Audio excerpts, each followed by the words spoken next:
Boa noite a todos vocês. Estamos aqui no horário, 19 horas e 3 minutos, e a gente vai começar então a nossa transmissão do webinar que a gente preparou para hoje, a pedido aí de vários contatos nossos. Infelizmente a gente não conseguiu, pelas nossas ferramentas aqui, conectar a doutora Letícia, mas ela vai nos acompanhar aqui remotamente, dando todo o suporte necessário a que aconteça aqui o webinar, para que a gente tenha uma apresentação bem interessante. Só vou tirar aqui o som do meu alto-falante, ok? Então vamos lá, vamos iniciar então. Durante a semana, várias pessoas nos perguntaram sobre as questões relacionadas aos contratos. Como ficam os contratos nessa pandemia, nessa turbulência que a gente está vivendo.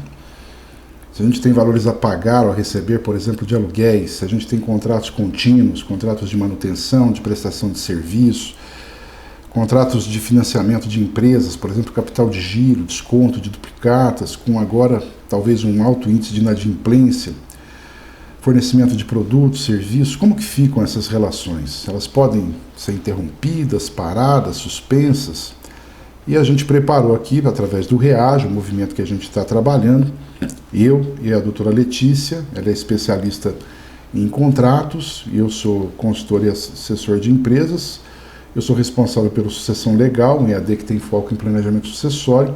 A gente preparou então esses conteúdos para a gente trazer aqui luzes para vocês, um pouco de informação de caráter técnico-jurídico, mas com uma linguagem mais simples para que todos possam compreender e implementar aí no seu dia a dia.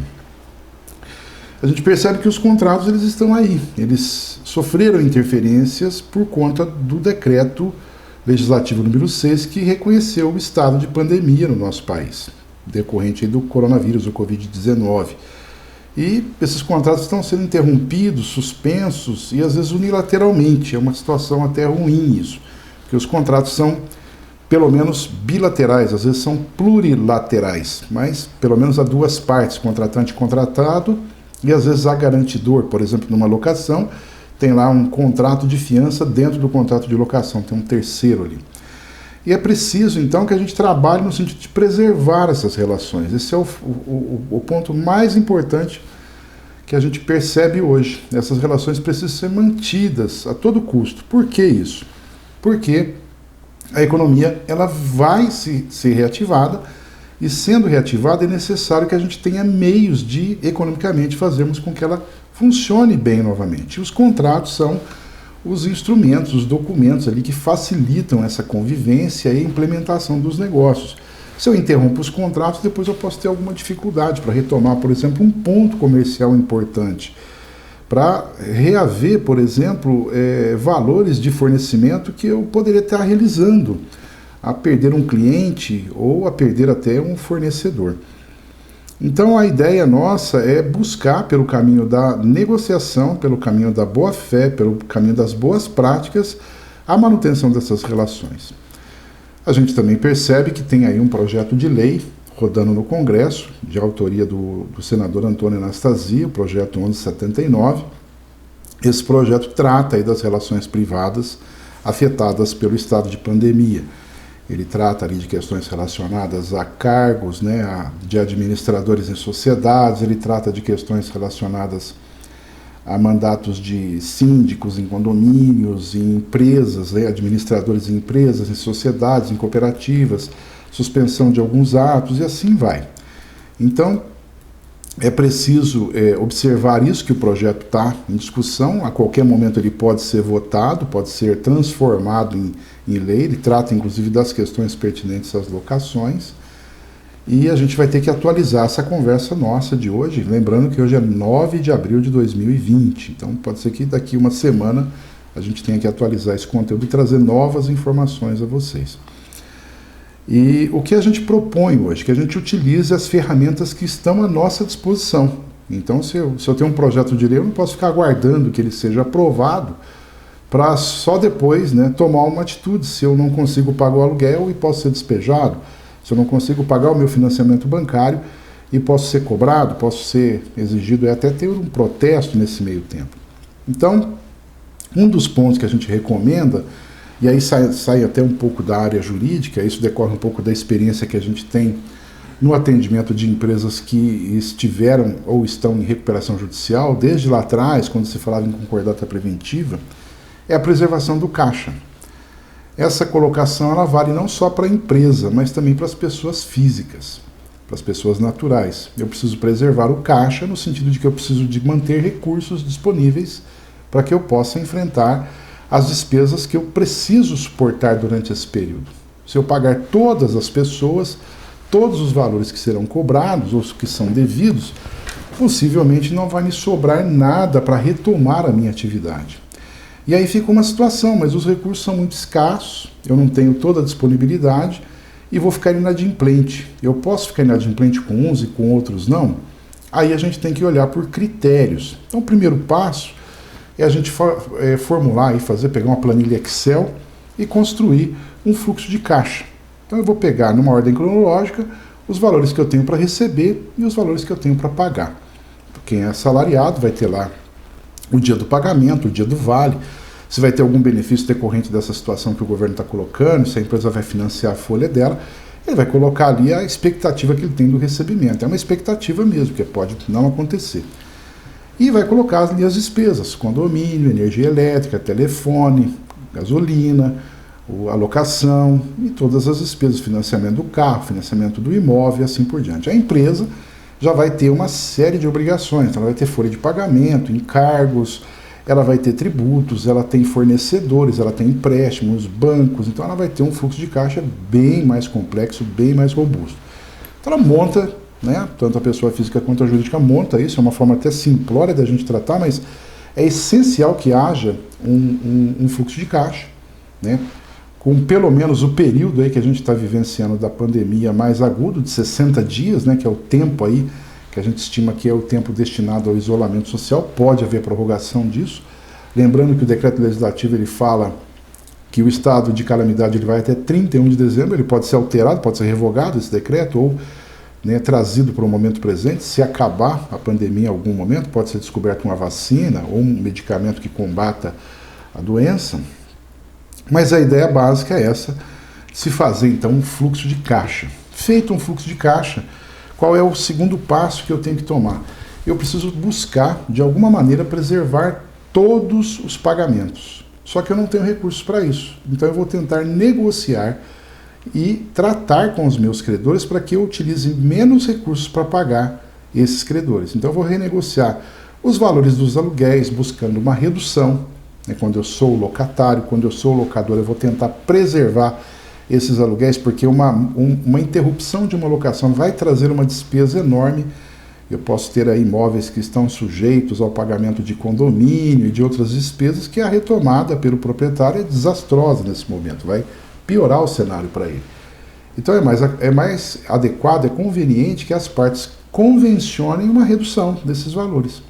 Então os aluguéis é um ponto bem mais fácil de se fazer, né? Tem as imobiliárias que podem servir aí de intermediárias nessas conversas, mas tem as próprias partes interessadas que sabem, né, os limites aí de uma possível negociação. E sempre vai ser melhor suspender durante esse período, né, que for possível, né, uma parte dos aluguéis, pensando também que os locadores precisam dessas rendas para suportar as suas despesas, que eles podem ter também que pagar funcionários, ter outras despesas que vão movimentar a economia. Então, se eu paro de pagar essas pessoas, eu provoco um efeito negativo, né, um efeito dominó ruim, e isso pode, né, trazer consequências desastrosas.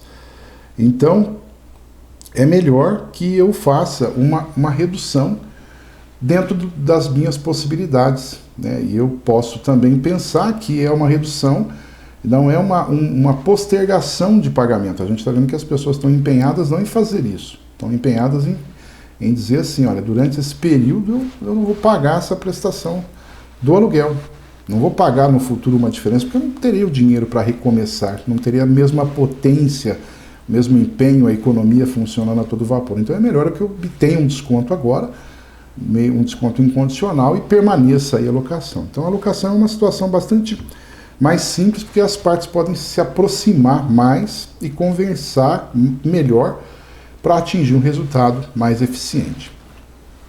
Agora, se a gente não consegue isso, como que é feito? Né? Como que pode ser deflagrado aí uma conduta, né, por parte de quem tem que pagar essas despesas, já que o caixa está minguado, ele está bem apertado? Então a gente vai ver que no Código Civil a gente tem ferramentas ali hoje disponíveis, independentemente da votação desse projeto de lei, que a gente pode utilizar para buscar a adequação dessas obrigações. Mas aí é uma discussão jurídica. E aí tem as dificuldades e todo um cenário que pode trazer problemas. Eu vou explicar um pouco para vocês. O que a gente também não pode fazer é permitir que as pessoas que estejam sujeitas a um benefício nesse período se aproveitem da situação para reduzir aluguéis. Vamos pegar aí em cenários de empresas que estão funcionando, e estão funcionando bem, pleitearem a redução de aluguéis, por exemplo. É possível um supermercado reduzir os aluguéis se ele tem as suas lojas abertas ao público, fazendo serviços de entrega, embora com maior despesa para a operação, mas é possível que ele reduza os aluguéis? Tem que se analisar o caso concreto, mas em princípio me parece que não. Se ficar demonstrado que aquela rede ela teve uma queda abrupta no seu faturamento, ela não consegue implementar um serviço de entregas, não dá certo, e ela vem sendo penalizada com isso, ou teve uma grande quantidade de seus colaboradores adoecida por conta do Covid-19, então tem todo um cenário aí que precisa ser analisado caso concreto, caso a caso. Mas aquelas atividades que possam estar obtendo vantagens, elas não vão poder pleitear esses benefícios. Eu tenho um exemplo até, que é uma fábrica de álcool gel, que antes do problema, antes do estado de calamidade pública, fabricava produzia em torno de 120 mil unidades mês, frascos de 400 ml de álcool gel 70%. E com a crise tornada aguda, essa mesma fábrica passou a produzir cerca de 6 milhões de frascos de 400 ml de álcool gel 70%. Então, essa empresa ela está rodando em 3 turnos, ela parou as linhas de produção de outras mercadorias, de outros produtos, e está focada ali no álcool gel, que é o produto da vez. É um produto que está sendo procurado por todos avidamente, pode ser até objeto de exportação com dólar, e batendo na casa acima, tendo os R$5.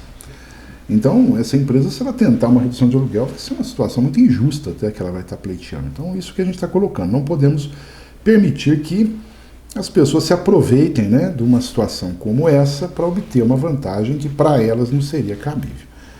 Então, a gente prevê, né, a gente tem uma visão de que o Código Civil prevê taxativamente a possibilidade da revisão dos contratos quando se caracteriza a onerosidade excessiva, e ele traz algumas regras, eu vou comentar com vocês como elas funcionam, mas é sempre necessário afirmar que precisamos, a todo custo, buscar o consenso, buscar a composição, buscar o meio termo, aquilo que é possível ser feito para que a economia permaneça, de alguma forma, sendo alimentada com recursos, com pagamentos e com recebimentos.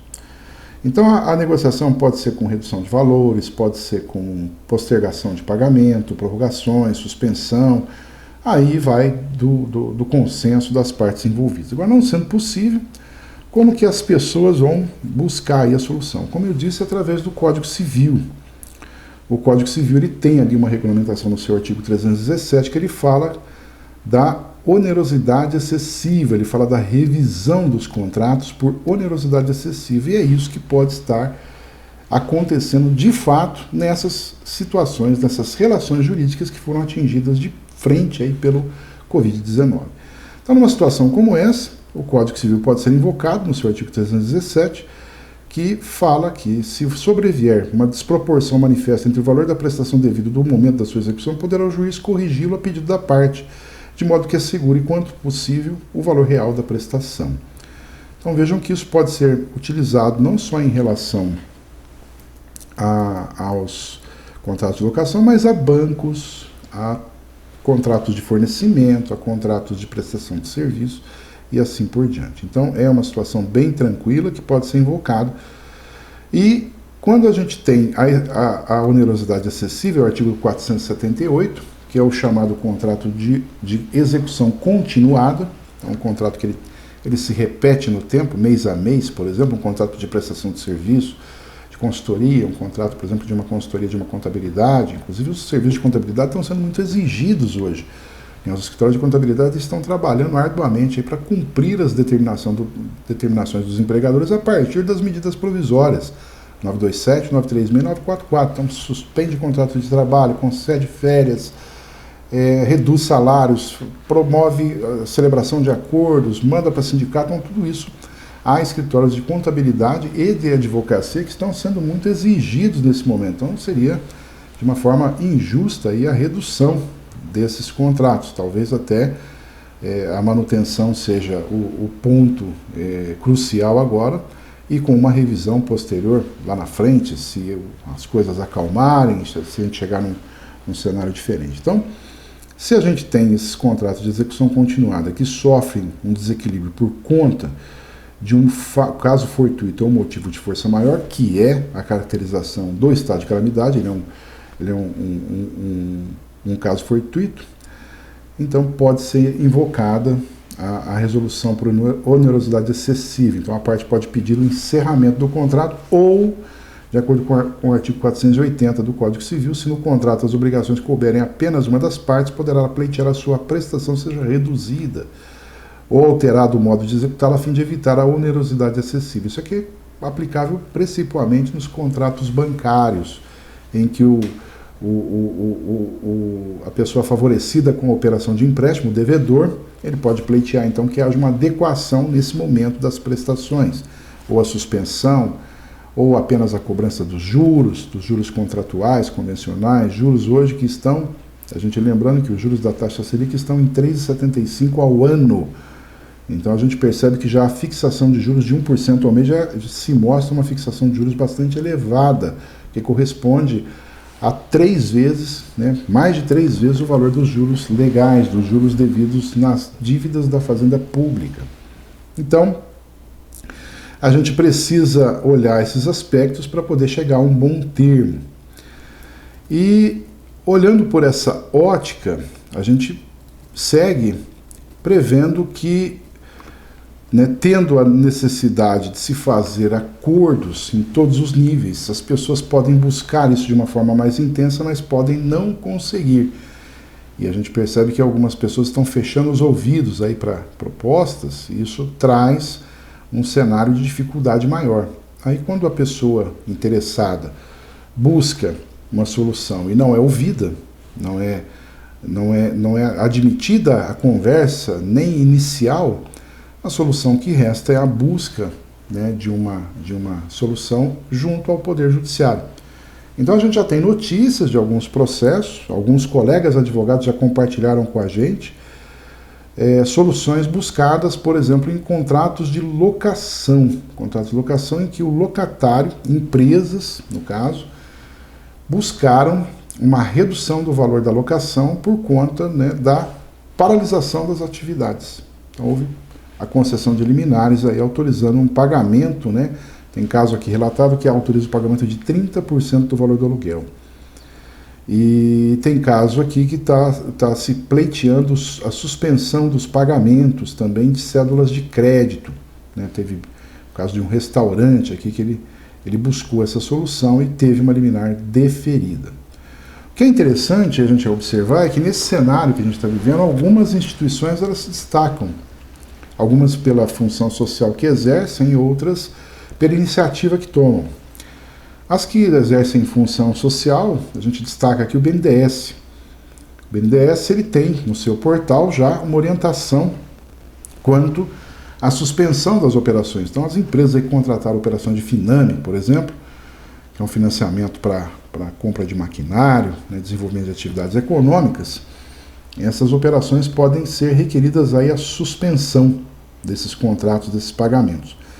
E há 2 formas aí que o BNDES prevê, que são os contratos diretos e tem os contratos com coparticipação. Os contratos diretos são aqueles celebrados somente com o BNDES, ou quando o BNDES ele funciona como o emprestador de toda a verba e tem um banco apenas servindo ali de intermediário para a operação, mas o banco não coloca valor nenhum na operação. Ele só faz a intermediação, banco privado. Então, nessas questões, a gente tem as operações de caráter direto. E nas operações de caráter intermediário, os bancos particulares eles funcionam também como copartícipes da operação de financiamento. Então, nessas questões em que há coparticipação, o BNDES disse assim, olha, tem que ver com o banco envolvido para ver se ele concorda em suspender, mas eu concordo em suspender. Eu, a princípio, já dou a minha posição firmada no sentido de autorizar a suspensão. Eu vou deixar aqui para vocês, depois da transmissão, a gente vai publicar esse vídeo no YouTube, então eu vou deixar o link ali do sítio ali do BNDES, onde a empresa interessada clica, ela vai obter a informação, ela navega, vai lá e pega a informação junto ao banco. Então, as operações feitas com o banco, totalmente financiadas pelo BNDES, ele consegue suspender. E aquelas em que há coparticipação depende aí da vontade do banco particular. Uma outra instituição que é digna de aplauso pelo cumprimento da sua função social é a Caixa Econômica Federal. É um banco estatal veio com uma pegada aí, com uma visão e uma atuação essencialmente social, né? Ela que viabiliza aí o plano Minha Casa Minha Vida, ela que é a gestora dos recursos do Fundo de Garantia por Tempo de Serviço. Então ela está envolvida nesse plano aí, nessas medidas provisórias no pagamento aí da ajuda aos trabalhadores sem vínculo formal de R$600. Então ela que está nesse mar aí de problemas e ela está se desdobrando para isso. E ela tem no seu portal tanto orientações para se fazer a algum pedido que beneficie pessoas físicas, quanto ela tem também para pessoas jurídicas, para empresas. Então, para pessoas físicas, ela chama de pausa em empréstimos e financiamentos habitacionais, né? Eu tenho lá um contrato Minha Casa Minha Vida, eu posso pedir para pausar ele.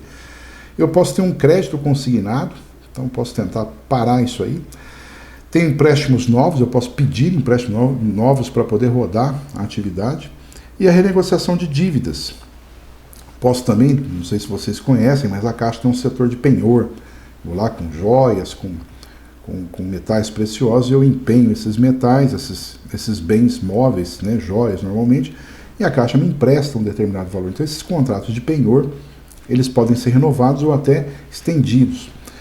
Posso também pleitear uma antecipação do imposto de renda, né, se eu já preenchi minha declaração e tem valores a restituir, eu posso pleitear que ela me antecipe esse valor com juro baixinho, e também posso pleitear o parcelamento do cartão de crédito. Então esse link eu vou colocar lá para vocês verem. A Caixa, ela desenvolveu um aplicativo, tem que baixar no celular para poder utilizar.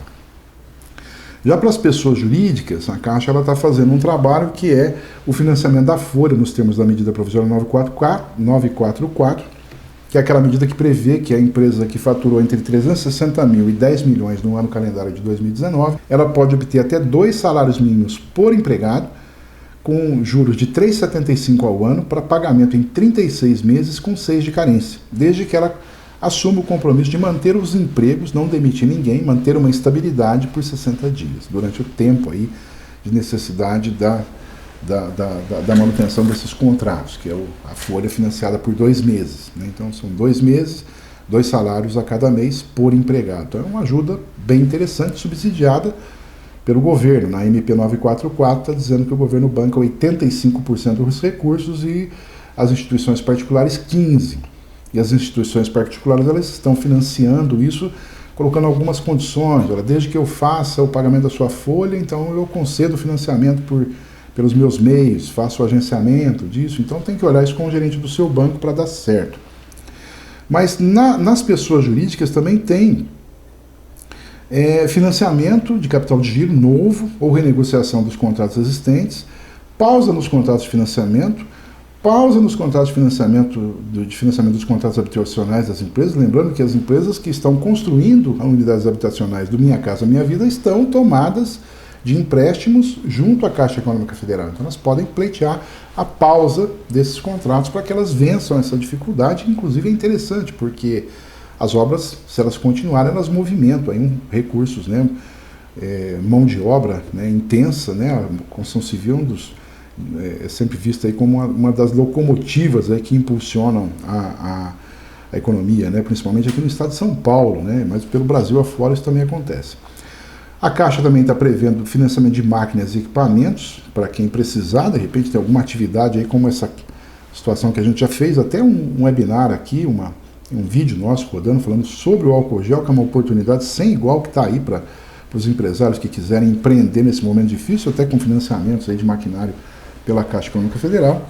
E também tem a suspensão do recolhimento do Fundo de Garantia, que está previsto aí numa das medidas provisórias da proteção ao emprego e à renda, né? Então, esses são os players que têm um jogo diferenciado. Mas tem alguns também que a gente vê, eu vou destacar um deles, que são as companhias seguradoras. Se a gente olhar as companhias seguradoras, os contratos de seguro, eles têm uma cláusula prevendo sempre que em caso de calamidade pública, em caso de epidemia, e pandemia é uma epidemia maior, porque ela está em mais de um continente do mundo, do globo terrestre, por isso que ela se chama pandemia.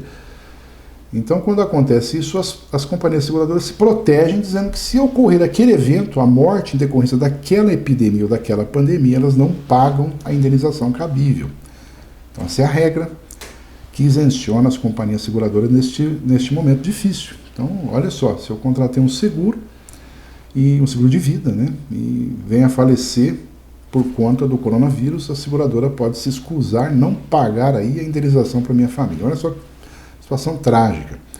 Mas algumas companhias elas estão percebendo uma oportunidade de fixação de uma imagem muito positiva no mercado, e uma delas eu posso falar que é a Prudential, sem fazer propaganda. Eu sou suspeito para isso, não tenho esse interesse nenhum em relação a essa companhia, mas ela mandou um comunicado para todos os seus segurados, dizendo que se ocorrer o evento que está excepcionado no contrato de seguro, que ela vai pagar a indenização cabível. Por que ela está fazendo isso? Porque ela está olhando lá no cálculo atuarial dela que o risco, mesmo no caso dessa pandemia, é pequeno, porque o número de mortes em proporção ao alastramento da doença é muito baixo.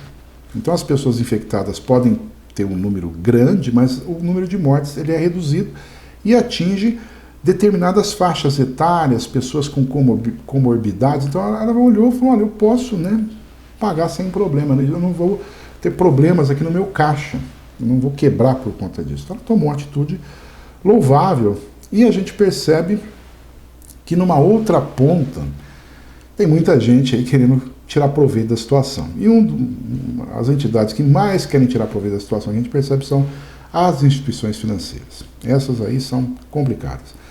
A gente percebe que o governo até agora não lançou nenhuma medida provisória para atingir essas instituições, porque ele teme, porque a economia nossa está calcada aí nos bancos, né? Depende deles hoje, apesar da pulverização, das cooperativas de crédito, tem todo esse cenário de mudanças, mas ainda assim os bancos são grandes partícipes da economia, o que impõe com que o governo seja cauteloso, tenha os seus medos aí de suspender contratos, causar aí uma onda de inadimplência e tudo mais. Então, provavelmente por medida provisória não vem. E aí o projeto 1179 ele pode trazer alguns benefícios em relação a isso, mas, como eu falei, eu vou ficar aguardando o projeto, ele pode demorar 40 dias para ser aprovado, eu já fui protestado, a minha dívida já foi exigida, eu não posso tomar nenhuma atitude agora? Pode. Como eu disse no começo, o Código Civil autoriza a revisão desses contratos por onerosidade excessiva, e aí eu posso deflagrar junto a essas instituições algum procedimento. E aí eu vou comentar caso a caso, porque tem peculiaridades, tem que se tomar muito cuidado, porque pode ter consequências aí que são indesejadas. Vamos ver cada uma. Então, o primeiro passo é fazer um contato com o banco, né? Hoje, os gerentes aí estão nos atendendo por aplicativo, pelo WhatsApp. Então, mande lá uma mensagem, como fica o meu contrato de financiamento do meu carro, da minha casa própria, da máquina, como é que fica o capital de giro, manda um e-mail, documente isso, perguntando e solicitando alguma providência. Olha, eu não tenho caixa para pagar você, então suspenda o contrato por esses meses, eu retomo o pagamento, mas não me cobre juros, ou cobre juros mais baixos, né? Vamos tentar negociar. Eu acho que esse é o ponto crucial, que tem que ter uma força e um movimento da sociedade forte para que as instituições financeiras percebam que é um momento de necessidade. Não dá para ela dizer para a gente que vai cobrar juros mais baixos ou que vai cobrar juros como o mercado está se comportando, e a gente olha, a economia está parada praticamente por conta do isolamento social, não é isso? Então, o primeiro passo é fazer contato com o banco pelos meios normais, com a sua linguagem, com o seu português, da forma que você consegue se manifestar. Envie, então, documentos eletrônicos. E-mail, WhatsApp servem de prova que você solicitou esse tipo de providência. O e-mail é mais fácil porque você depois pode printá-lo e ele pode servir aí de prova num processo judicial. Já o WhatsApp tem que printar a tela, já tem que olhar a ata notarial, isso pode complicar um pouco. O e-mail, ele serve hoje de prova bem difundido, não há problema. Então, eu posso ter questões relacionadas a Finame, financiamento de automóvel, de casa própria, de imóvel dado em garantia para a empresa, operação de desconto de duplicado com inadimplência dos sacados dos duplicados que foram descontados. Então tem um cenário aí bastante complexo, difícil. Tem o conta garantida, e até também o cartão de crédito, os cartões corporativos, esses cartões, né, vão vencendo aí. Então cada um tem uma peculiaridade. Vamos olhar cada situação, principalmente as que dão maiores problemas. Então, casa própria, imóveis ou bens dados em alienação fiduciária. Pode ser veículos, pode ser máquinas, podem ser imóveis. Se eu dei o bem em garantia, em alienação fiduciária, se eu ficar inadimplente, o banco vai me notificar e vai consolidar a propriedade em nome dele. E com isso ele vai promover o leilão desse bem para quitar o contrato. E aí eu tenho um risco muito grande. Então, numa situação dessa, é recomendável que a pessoa mande a solicitação, a carta, se oriente com o advogado e adote uma medida judicial junto ao banco, para que ele se sinta protegido, para que haja uma liminar dando proteção ali naquele contrato, para que não haja ali a configuração da consolidação da propriedade plena em mãos do agente financeiro, da instituição financeira. Então, é recomendável, então, nos contratos de financiamento de quaisquer bens com alienação fiduciária que haja uma medida judicial, enquanto não houver uma lei, uma norma regulando isso, que é aquela que eu falei, o projeto de lei 1179. As operações de desconto de duplicados, elas podem acarretar uma inadimplência por conta das empresas que são devedoras das duplicatas que foram levadas a desconto. Aí a empresa que fez a operação, ela tem que se antecipar e dizer, olha, vai ter uma inadimplência, eu não vou conseguir pagar, então eu vou precisar de rolar a dívida, eu vou precisar de prazo. O banco vai pedir aí novas duplicatas que podem não existir nesse momento, as operações estão paradas, então vai ter que ter o bom senso aí para ajustar a operação. Então, é um contrato que tem que ser olhado, mas não se exige aí uma medida judicial. O sacado da duplicata não efetuando o pagamento, a responsabilidade pelo pagamento passa a ser da pessoa financiada. Se ela não paga, ela passa a ser executada. Ela pode também tomar alguma medida para evitar aí um protesto, uma negativação nesse momento, mas ela não tem um risco como tem a pessoa que tem um bem dado em garantia, que é o caso de um imóvel, um veículo, uma máquina que pode configurar aí a perda desse bem, né? A conta garantida, é interessante que a empresa busque manter os limites, renove isso, adeque isso na sua realidade. E tem também o cartão de crédito. O cartão de crédito hoje, como uma moeda de plástico, sendo amplamente utilizado, oferece aí uma dificuldade grande, porque tem muita gente que não movimenta mais dinheiro em espécie, né? Usa só o cartão de crédito. Então é preciso que a pessoa avalie isso, esse cenário, porque se ela se tornar inadimplente, se ela não pagar nem o valor mínimo, ela pode ter o limite de cartão dela cortado. E se ela paga o valor mínimo, ela pode estar se submetendo a juros extorsivos, porque os juros de cartão de crédito são extremamente elevados. Então, é hora de se pensar numa medida contra a administradora de cartão para se suspender esses valores e pagando-se, por exemplo, os valores mínimos de uma forma parcelada, mas com juros compatíveis. Por exemplo, a Selic, 3,75 ao ano. O máximo aí, o dobro da Selic ao ano, né, que vai dar 7%, 7,5% mais ou menos, já é uma taxa alta. Mas as administradoras de banco não cobram isso não, elas cobram 200%, 190%, 180%, 220% ao ano. Isso é um absurdo. Então tem que tomar alguma medida sim, entrar com uma medida judicial para bloquear isso e tentar resolver essa questão de uma forma mais tranquila, talvez propondo uma medida judicial. Nos contratos de locação, a gente já tangenciou um pouquinho aqui no início, a gente percebe que a gente tem as visões aí das partes envolvidas, né? Tem do locador e do locatário. O locador, às vezes, é uma pessoa que depende da renda para manter a sua sobrevivência. A gente tem uns casos aí de pessoas idosas que fizeram um planejamento aí para suas aposentadorias, no sentido de que quando chegasse o momento elas viveriam, né? Teriam uma complementação da renda. Essa é uma situação bem delicada. Se os locatários param de pagar os aluguéis, como que vai fazer com esses senhores, com essas senhoras que dependem disso, não é verdade? E o locatário, por sua vez, ele pode estar numa situação muito complicada de ter que parar a atividade, né? A gente tem casos que nós estamos atendendo de restaurantes instalados em shopping centers. Restaurantes, inclusive, que foram inaugurados há 60 dias. Imagina a situação trágica, né? Como é que faz? Devolve o imóvel?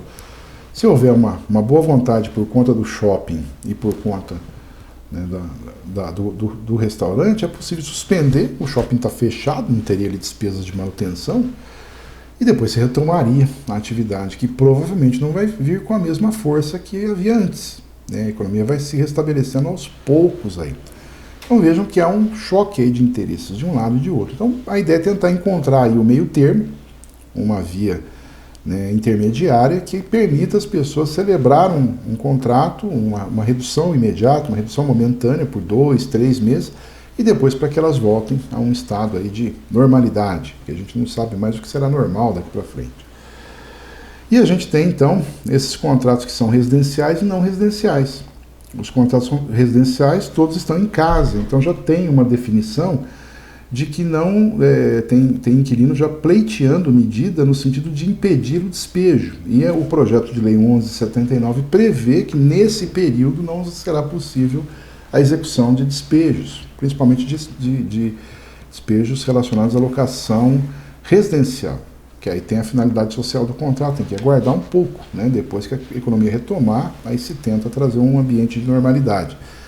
Mas os contratos não residenciais, eles têm essa particularidade, pode ter atividades que estão a todo vapor, por conta justamente da situação de calamidade pública, mas o cenário da grande maioria, né, que se apresenta aí é de dificuldade até de devolução da chave. Então a recomendação é não encerrem as locações, principalmente as locações não residenciais, porque é caro o encerramento de uma locação não residencial.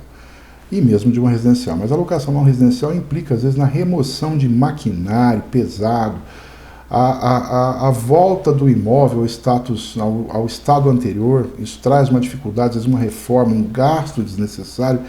E a empresa, às vezes, ela vai se mudar para um outro lugar, tendo gastos com a preparação do seu ambiente de trabalho. Então, nesse momento, é complicado, é difícil, mas é melhor manter o contrato do que interrompê-lo.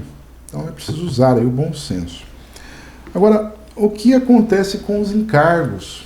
Alguns encargos, né, como condomínio, né, em shoppings, tem que olhar as administradoras, que elas podem querer repassar custos elevados no período que os shoppings estão fechados, sem operação, sem promoções, né, com fundo de promoção, sem ter o que gastar, ou como gastar, pode até ter o dinheiro. Mas os shoppings é preciso que eles se conscientizem e parem de cobrar ou cobrem o mínimo necessário para a manutenção do funcionamento básico ali daquelas instalações. Não vai estar ligado ao ar-condicionado, né? Não vão estar ligadas outras estruturas, mas algumas sim, por exemplo, câmaras frias.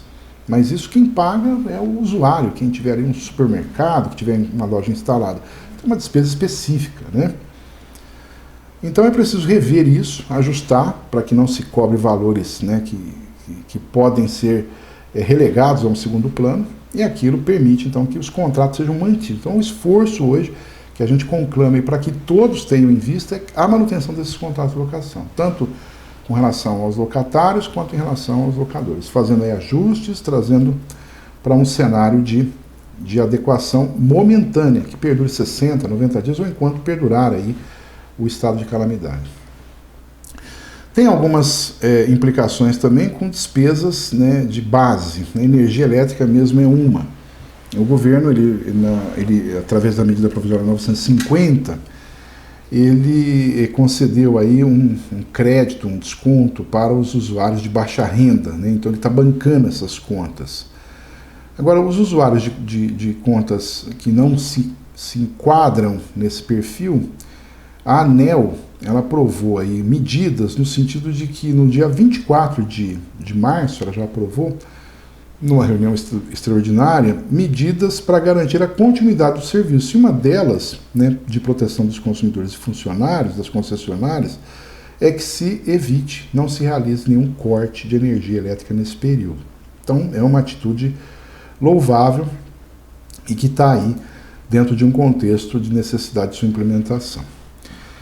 Bom, colocado tudo isso, vamos dar uma palavrinha final aqui com relação ao projeto de lei 1179, para que vocês tenham uma ideia do que pode vir, né, se vocês não conseguirem aí um ambiente de negociação nos contratos que existem, se no desenrolar dos acontecimentos o projeto venha beneficiar o seu caso específico. Então, ele não contempla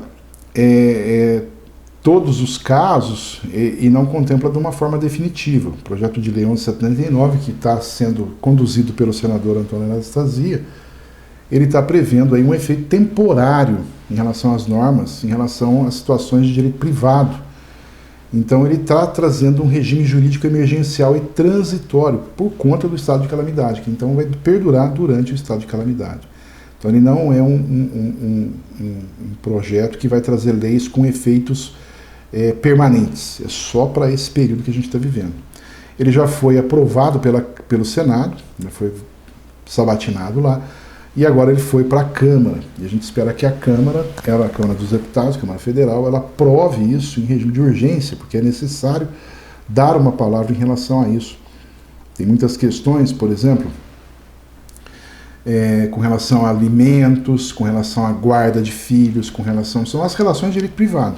Basicamente tudo aí que permeia a nossa vida privada. Então, as relações entre as pessoas, matrimônio, o poder familiar, que antigamente se chamava pátrio poder, agora é poder familiar, porque são os cônjuges aí que exercem esse poder. Então, a gente tem um cenário aí que esse projeto ele é bem abrangente. Então, ele busca, na verdade, reduzir aí ou eliminar a judicialização dos efeitos econômicos e jurídicos causados pela pandemia. Então, são esses efeitos que a gente está vendo. Eu não tenho dinheiro, não posso pagar, preciso suspender o contrato. A outra parte não concorda, ela não concordando, tem uma pretensão resistida, eu preciso do judiciário, preciso de uma liminar.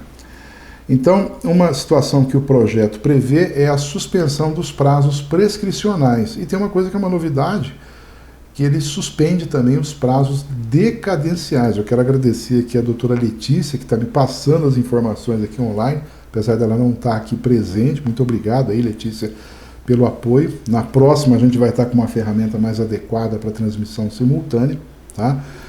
E então ele suspende prazos prescricionais e prazos decadenciais. Os alunos de direito, né, os advogados, juízes, promotores, desde os bancos acadêmicos, sempre aprenderam que a decadência ela tem prazos que são contínuos e não se suspendem. Eles são improrrogáveis, eles não podem ser suspensos. E esse projeto traz esse aspecto que vai trazer aí uma ampla discussão no meio jurídico a respeito desse tema, que é muito apaixonante. Então, ele traz elementos específicos com relação aos contratos de locação. Então, diz que até o dia 30 de outubro o Poder Judiciário não poderá conceder liminares para desocupação de imóvel urbano, ou seja, aqueles imóveis que estão com falta de pagamento já há algum tempo, um despejo por falta de pagamento agora não vai ter a liminar nesse período. Então tem que aguardar até 30 de outubro para depois solicitar, para depois requerer isso. Os contratos de consumo vai cair aquele arrependimento que tem em relação aos produtos perecíveis, de consumo imediato e de medicamentos. Tem uma situação aí que é interessante também, que é aquele direito de se arrepender pela compra feita por meios eletrônicos por 7 dias. Isso o projeto não traz. Talvez seja interessante aí a gente trazer algum elemento para que haja uma movimentação nesse sentido, porque agora muitas pessoas vão adquirir bens, né, já estão incrementando isso pela internet. Mas se tratar de bens perecíveis ou de consumo imediato e medicamentos, tá? Uma redação não está muito técnica ali, mas dá a entender o que precisa, então esses bens não terá direito de se arrepender, mesmo que seja comprado aí pela internet. Ele fixa o projeto como 20 de março, a data inicial da incidência das regras dos efeitos do coronavírus, então ele tem uma uma regra disso, porque é o decreto legislativo número 6, que está lá prevendo isso em relação ao país. E é interessante que esse decreto legislativo vai até 31 de dezembro de 2020 o estado de calamidade. E ele prorroga, inclusive, o prazo de entrada em vigência da Lei Geral de Proteção de Dados. E já tem uma discussão aí, será que convém fazer isso agora ou não? Porque agora a gente vai ter um incremento do uso de dados via internet. E é interessante, é uma discussão aí de caráter até filosófico em relação a isso, porque a gente já começa a perceber que esses meios eletrônicos já são utilizados contra os direitos e garantias fundamentais, às vezes a pretexto até de proteção do interesse público. A gente viu aqui que no Brasil, né, acho que foi ontem, já saiu uma informação que foi prestada pelo Google às autoridades que em torno de 60% da população do estado de São Paulo ela estava tendo uma movimentação que indicava que não estava acontecendo o recolhimento, aí, o isolamento social. Olha só, pelo uso do celular. Então, que ele está aqui, é o grande irmão, né, o Big Brother. Então, isso já é um ponto muito preocupante aí do uso da tecnologia que pode nos prejudicar aqui nos nossos direitos e garantias fundamentais. Então, olha só, ele prorroga o prazo de entrada em vigor da LGPD. Isso é um ponto para se questionar. Será que vale a pena? Será que não é bom já implementar agora a lei e deixá-la ela valer? Porque agora a gente vai usar muito a internet. A gente está até tendo problemas de velocidade. Eu não sei se vocês estão vivenciando isso, mas a gente está tendo problemas aqui de velocidade. E está se considerando, por exemplo, para fins exclusivos dos artigos 317, 478, 479 e 480, não se consideram fatos imprevisíveis, que daria ali a revisão dos contratos, o aumento da inflação, a variação cambial, a desvalorização, a substituição do padrão monetário. Olha só. Então, ele está trazendo aqui, através de uma norma, que está excluindo da possibilidade de revisão dos contratos as questões pertinentes à variação cambial que deve acontecer, está acontecendo, a desvalorização ou a substituição do padrão monetário. Nós podemos ter até uma mudança de moeda nesse período. E a inflação, porque uma das formas de se superar toda essa dramática situação é através da emissão de papel moeda. E se aumentado o meio circulante, a quantidade de papel moeda no mercado, vai ter mais moeda e a mesma ou menor produção. Isso é um elemento aí que vai deflagrar, com certeza, a inflação maior. Uma curiosidade aí, que a gente vê que os bancos têm um poder, né, muito forte, é que o projeto 1179 não abrange os bancos. E eles acabam discutindo porque os bancos dizem que estão protegidos pela lei da reforma bancária, que é uma lei que tem que ter natureza de lei complementar, uma lei cujo quórum de aprovação é um pouco mais difícil. Então a gente percebe que vai ficar no judiciário a discussão pertinente aos bancos. Então, se o problema é financiamento de casa própria, de maquinário, que não está naquelas entidades que têm uma visão social como a Caixa Econômica Federal, o BNDES, aí vai ter que judicializar. Então, eu vou aqui encerrando as minhas ponderações em relação ao que pode ser feito em termos de contratos. Isso vale para todas as pessoas, isso vale para as pessoas físicas e jurídicas, empresas, entidades assistenciais, ONGs, clubes, todo tipo de pessoa, né, física ou jurídica, para que possa, a partir daí, buscar algum apoio, uma revisão, uma discussão daquilo com efeitos imediatos. Se a pessoa já vinha trazendo um cenário, já vinha vivenciando um cenário de dificuldade e a crise agrava mais ainda a situação dela, isso também pode ser objeto de discussão. É claro que agora a gente tem um período aqui de discussão que ele vai ter um tempo muito curto, 60, 90 dias, que é o período aí da suspensão, né, ou judicial ou pela lei, dessas obrigações contratuais.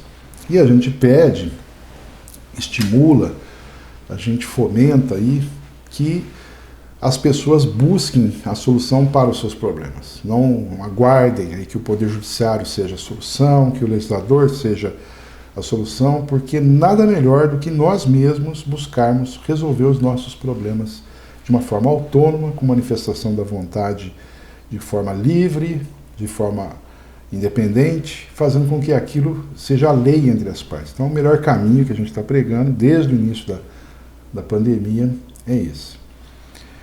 Eu queria abrir aqui, se alguém tiver interesse em mandar alguma questão, alguma pergunta, eu fico à disposição para a gente tentar aqui trazer alguma solução, luzes para vocês, né, para tomada de decisão num momento tão difícil.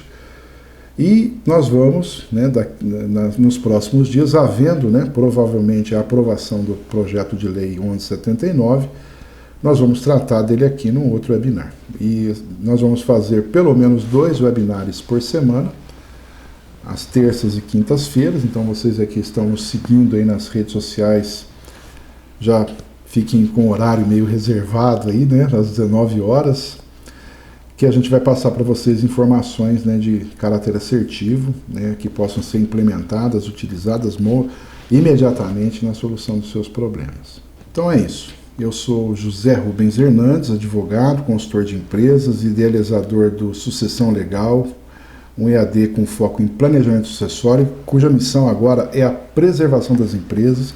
Sou sócio fundador do escritório Hernandes e Ferreira Advogados, onde eu trabalho ao lado da minha filha, a doutora Letícia Duarte Hernandes, da minha esposa, a doutora Mauricélia José Ferreira Hernandes. Estamos aí em família para atender os nossos amigos e as empresas familiares também. Então eu vou me despedindo aqui de vocês e fico à disposição. Nos vemos aí terça-feira, se Deus quiser, semana que vem, para conversarmos de algo relacionado à crise. E eu desejo a todos vocês, aproveito aqui o momento, que tenham uma excelente Páscoa, uma Páscoa em família, unidos. Aproveitem esse momento de reclusão, de reflexão, revejam seus valores e tenham aí a paz no coração de vocês e que a gente tenha muita esperança com esse domingo, com essa Páscoa que está chegando, para que a gente tenha forças aí para a gente enfrentar, né, toda a dificuldade que está se colocando à nossa frente. Porque tendo bastante fé, bastante confiança no futuro, a gente vai tirar isso de letra. Nós, brasileiros, a gente é tremendamente capaz para isso. Então, eu fico por aqui, muito obrigado e uma boa noite a vocês.